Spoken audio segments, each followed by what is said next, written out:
तो ये वो सारे क्वेश्चंस हैं जिनकी आजकल बहुत ज़्यादा डिमांड है। आजकल मेरे मैसेजेस जो हैं वो इससे ज़्यादा भरे पड़े हैं।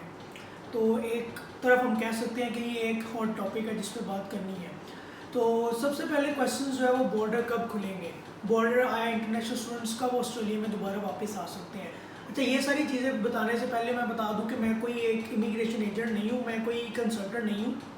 मैं अपनी राय देता हूँ, जो करंट अफेयर्स को देखता हूँ मैं उसके मुताबिक अपनी जो है वो राय देता हूँ। तो आप लोग इससे एग्री भी कर सकते हैं, आप डिसएग्री भी कर सकते हैं, it's all up to you. तो सबसे पहले बात करते हैं बॉर्डर्स कब खुल रहे हैं। सबसे पहले तो पहली प्रेडिक्शंस ये लगाई जा रही थी 2 वीक पहले के बॉर्डर्स जो हैं वो खुल जाएंगे जुलाई के अंदर या मार्च के अंदर। लेकिन जुलाई जो थी उसमें ज़्यादा उम्मीद थी कि बॉर्डर्स जो हैं वो खुल जाएंगे। उसकी रीज़न ये थी कि ऑस्ट्रेलिया दोबारा वापस आ रहा था, कोविड के जितने भी केसेस थे वो ख़त्म हो रहे थे और इनकी इकोनॉमी आहिस्ता आहिस्ता ठीक हो रही थी। तो ओबियसली ऑस्ट्रेलिया को तो अपने बॉर्डर्स खोलने ही खोलने हैं, क्योंकि इसके अलावा इनकी इकोनॉमी ऊपर नहीं जा सकती। लेकिन 2 वीक पहले ये हुआ कि दोबारा से सिडनी और मेलबर्न में जो है वो कोविड के केसेस शुरू हो गए। समहाउ दोबारा से केसेस आ गए। इवन आज सुबह के टॉपिक जो एक न्यूज़ आई है कि एक घर से 7 नए केसेस आ गए हैं। तो ऑस्ट्रेलिया तो ऐसा है कि इनके पास अगर 1-2 केसेस भी हों तो ये तो जब तक उस चीज़ को हैंडल नहीं कर लेते ये उस आगे नहीं बढ़ते। तो इस चीज़ को मद्देनज़र रखते मेरा नहीं ख्याल कि अगले 6 माह तक जो है वो बॉर्डर्स खुलेंगे। देखिए ये प्रिडिक्शंस हैं, मैं देख के जितनी भी अफेयर्स हैं, जितने भी करंट अफेयर्स हैं उनको देख के बता रहा हूँ। बॉर्डर्स खुलने को मार्च में भी खुल सकते हैं, ना खुले तो 2021 में सारा ना खुले।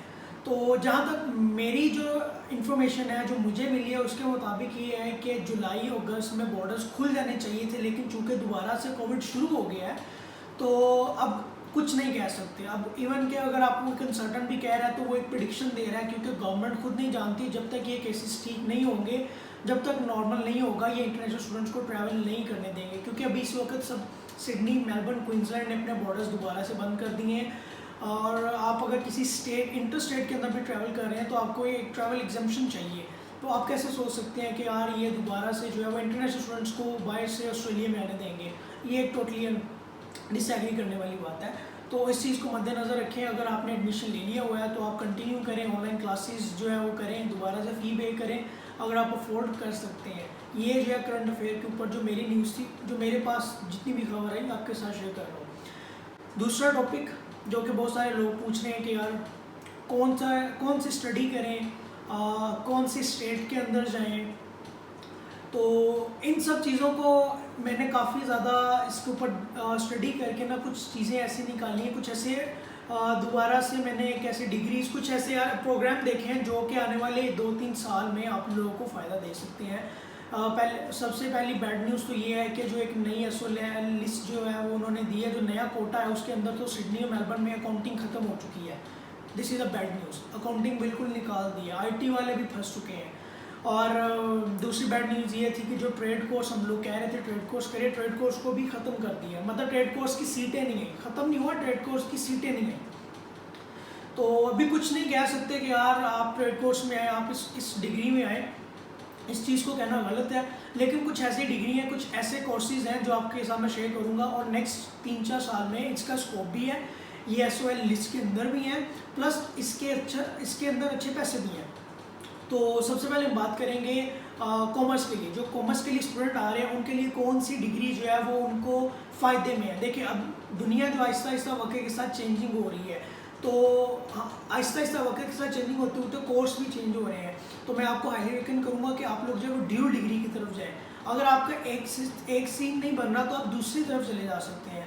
तो जो सबसे पहले कॉमर्स के लिए मैंने जो डिग्री देखी है उसमें BBIS है, जो कि bachelors of management and information system है। ये इसमें आपको मैनेजमेंट भी पढ़ा रहे हैं और इसमें आपको इंफॉर्मेशन सिस्टम भी पढ़ा रहे हैं। मतलब कि ये बैचलर्स वालों के लिए है, वो ये डिग्री कर सकते हैं।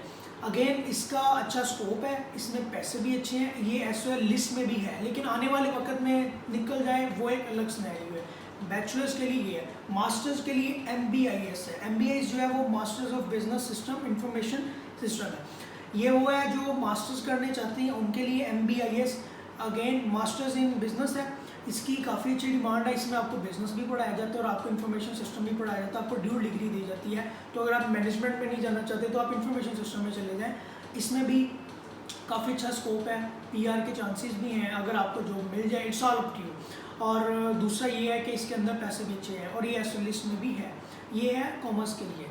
और उसके बाद इंजीनियर्स के लिए, जो है इंजीनियर्स देखें, अगर आपने पाकिस्तान से कोई डिग्री की है, आपने मैकेनिकल इंजीनियरिंग की है, आपने सॉफ्टवेयर इंजीनियरिंग की, कुछ भी किया है, तो उसको आगे कंटिन्यू करने की बजाय आप ट्राई करें कि आप लोग जो है वो ड्यूल डिग्री की तरफ चले जाएँ। तो उसके लिए जो है वो इंजीनियरिंग मैनेजमेंट है, जिसमें आपको इंजीनियरिंग भी पढ़ाई जाएगी और मैनेजमेंट भी पढ़ाई जाएगी, दोनों ड्यूल डिग्री पढ़ाई जाएगी। ये बैचलर्स में भी है और मास्टर्स में भी है। ये काफ़ी यूनिवर्सिटी जो है ये कोर्स ऑफर करवा रही हैं, तो आप ये सर्च कर सकते हैं। और इसमें अगेन इसमें स्कोप भी अच्छा है, इसमें पैसा भी है और प्लस ये एसओएल लिस्ट भी अंदर है।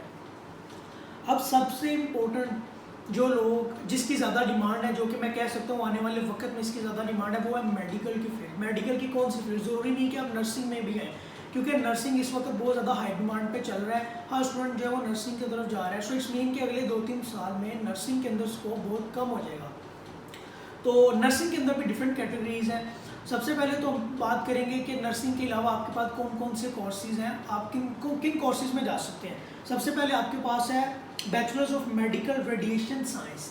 ये इसमें आपको रेडिएशन साइंस पढ़ाई जाती है, ये बहुत अच्छी स्कोप है। इसमें आप एसओएल लिस्ट में भी है और कल को इसमें फ्यूचर भी अच्छा है। ये बैचलर्स में ऑफर कर, अब मास्टर्स में भी आप लोग ये कर सकते हैं। दूसरा आपको पढ़ाया जा रहा है bachelors of physiotherapy. Physiotherapy guys बहुत अच्छी फील्ड है ऑस्ट्रेलिया के अंदर। ये वो डिग्री हैं जिनके अंदर पाकिस्तानी बहुत कम जाते हैं, मोस्टली लड़कियां जाती हैं पाकिस्तान से जो आते हैं, लड़के तो बहुत कम जाते हैं। तो मैं हाईली रिकमेंड करूँगा कि अगर आप मेडिकल फील्ड में हैं तो आप ये फिजियोथेरेपिस्ट की तरफ ज़रूर जाएँ, इसमें बहुत अच्छे पैसे हैं। मैं एक हाल ही में अपनी फ्रेंड को जानता हूँ जिसने फिजियोथेरेपी का जैसे एक छोटा सा कोर्स किया वो आवरली $50 नॉर्मल रेट जो है ना उसको अर्न कर रही है। सो इट्स जस्ट स्टार्टिंग, अभी उसने कोई डिग्री नहीं की, अभी वो डिग्री की तरफ जाएगी। तो बैचलर्स ऑफ फिजियोथेरेपी बहुत अच्छी डिग्री है, इसकी तरफ मैं आपको रिकमेंड करूँगा आप ज़रूर करें। उसके बाद आपके पास है बैचलर्स इन एग्रीकल्चर साइंस। जो लोग एग्रीकल्चर की फील्ड है, जिनकी एग्रीकल्चर से जिन्होंने बैचलर्स किया और वो मास्टर्स करना चाहते हैं, वो मास्टर्स इन एग्रीकल्चर साइंस में भी आ सकते हैं। अगेन इसमें अच्छा स्कोप है, इसमें अच्छा पैसा है, प्लस ये एसओएल लिस्ट भी अंदर है। अब तीसरा जो है बैचलर्स इन कम्युनिटी वेलफेयर। अब कम्युनिटी वेलफेयर जो है ना इसकी भी काफ़ी डिमांड है, क्योंकि ये आप कम्युनिटी सर्विस कर रहे हैं और ऑस्ट्रेलिया को इसकी काफ़ी डिमांड है ऑस्ट्रेलिया में, और ये एसओएल लिस्ट के भी अंदर है और इसमें पैसे भी अच्छे हैं।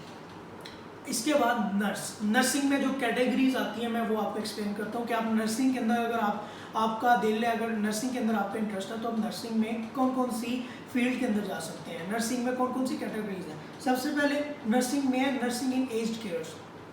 अगर आप नर्सिंग इन एज्ड केयर्स, जो भी बूढ़े होते हैं उनकी एज्ड केयर के लिए है नर्सिंग के, ये भी एक फील्ड है। सेकेंड है registered nurse in child and family care. Registered nurse, इसमें आप जो है एक नर्स बन सकते हैं जिसमें चाइल्ड एंड फैमिली की केयर कर सकते हैं। नंबर 3 पे है रजिस्टर्ड नर्स कम्युनिटी हेल्थ, जिसमें कम्युनिटी की हेल्थ के लिए आप जो है वो नर्स बन सकते हैं। नंबर 4 पे है रजिस्टर्ड नर्स इन डिसेबिलिटी, जितने भी बूढ़े लोग हैं जो चल नहीं सकते, जो व्हील चेयर के ऊपर होते हैं, या आप उसके लिए रजिस्टर्ड नर्स जो है वो ही उसका कोर्स है। उसके बाद registered nurse in mental health, जो लोग मेंटल हेल्थ, जिनकी हेल्थ रिकवर करनी होती है, मेंटल होते हैं, उनके लिए रजिस्टर्ड नर्स है। उसके बाद है रजिस्टर्ड नर्स इन मेडिकल प्रैक्टिस, जो मेडिकल डॉक्टर्स होते हैं उनके साथ जितने भी प्रैक्टिशनर होते हैं, ये उनकी हेल्पर के लिए जो है रजिस्टर्ड नर्स होते हैं। उसके बाद आ जाता है रजिस्टर्ड नर्स सर्जिकल, जिसमें ये सर्जिकल जितने भी ऑपरेशन होते हैं, सर्जिशन जितने भी होंगे ये इसमें आएंगे। उसके बाद है रजिस्टर्ड नर्स बायोमेट्रिक इंजीनियर, इसके अंदर आपको बायोमेट्रिक पढ़ाई जाएगी। अगेन आप जो है ये रजिस्टर्ड नर्स में पढ़ सकते हैं। उसके बाद है रजिस्टर्ड नर्स प्रैक्टिशनर, अगेन ये जो है ये आप डॉक्टर्स के साथ जितने भी प्रैक्टिशनर होते हैं आप ये वो कर सकते हैं। तो ये नर्सिंग के अंदर ये सारी वो कैटेगरीज हैं जिसके अंदर तकरीबन 10 से 12 कैटेगरीज हैं, जिसके अंदर आप कोई भी कोर्स चूज कर सकते हैं, किसी में भी इंटरेस्ट हो सकते हैं। मेडिकल की बहुत ज़्यादा डिमांड है नेक्स्ट 3-4 ईयर्स, तो अगर आप मेडिकल के अंदर इंटरेस्टेड हैं तो आप इसमें से कोई सा भी कोर्स चूज कर सकते हैं और आप आराम से ही पढ़ सकते हैं। That's the theory. अगर आपको कोई क्वेश्चन है तो आप कमेंट में करें, आपको मैं उसका फॉरवर्ड जवाब करता हूँ।